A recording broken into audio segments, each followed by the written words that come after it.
I just finished Reanimal, turned my lights back on, and I'm not even joking. I had to sit there for a minute and let my heart rate calm down. This game doesn't just try to scare you, it tries to live in your head rent-free. So yeah, let's talk about it. First off, this is from the original creators of Little Nightmares, and you can absolutely feel that DNA. But this is darker, heavier, and way more emotionally intense. You play as a brother and sister trying to escape this completely messed up version of their home island. There's barely any dialogue, no long cutscenes explaining everything. The story is mostly told through the world itself. You're constantly seeing things that make you stop and go, wait, what happened here? And the game never fully spells it out, which somehow makes it hit harder. What surprised me the most is how attached I got to these two kids. They don't talk much, but the way they hold hands when they're scared, help each other climb, or panic when the other one is in danger, it makes everything feel personal. Every time one of them was almost caught, I didn't feel like I failed a mission. I felt guilty.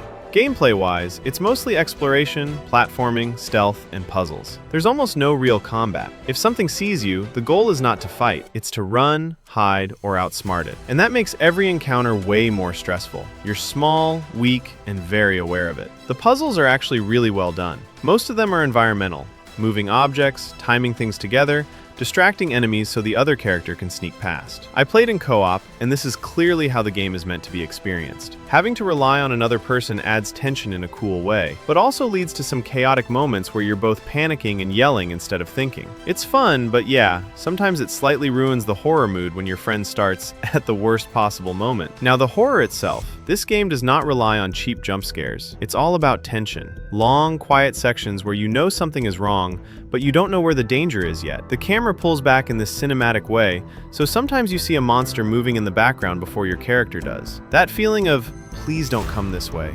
please don't come this way, is constant. The enemy designs are honestly disturbing in the best possible way. Nothing feels random. Everything looks symbolic, twisted, and uncomfortable to even look at. There were multiple times I physically leaned back in my chair like distance from the screen would somehow help. Visually, the game is incredible. The environments feel ruined and haunted, but still strangely beautiful. Lighting and shadows do a ton of the work, and there's so much detail in the backgrounds that you start telling the story to yourself just by looking around. Sound design might actually be the scariest part. You hear things before you see them. Distant crying, wet footsteps, creaking metal, breathing that definitely isn't yours. There were moments where I realized I had been holding my breath in real life. That's when you know a horror game is doing its job. That said, the game isn't perfect. Movement can feel a little slippery at times, especially during chase sequences where precision matters. A few sections rely on trial and error. You die once because you couldn't have known what was coming, then you replay it and get through fine. It's not constant, but it happens enough to notice. And while co-op is a big strength, it can sometimes break immersion if the other player isn't taking the moment seriously. But honestly, those issues never fully pulled me out. The atmosphere, world, and emotional weight carry the experience so hard that I was hooked the entire time. By the end, I didn't feel pumped or victorious. I felt quiet, thoughtful, a little sad, like I had just walked through someone's nightmare and barely made it out. Reanimal isn't fun in the traditional sense. It's intense, unsettling, and emotionally heavy, but in a way that sticks with you long after you stop playing. If you love horror that focuses on atmosphere, storytelling through environment, and feeling small and vulnerable, this is absolutely worth playing. Just maybe don't play it alone at 2 a.m. with headphones on.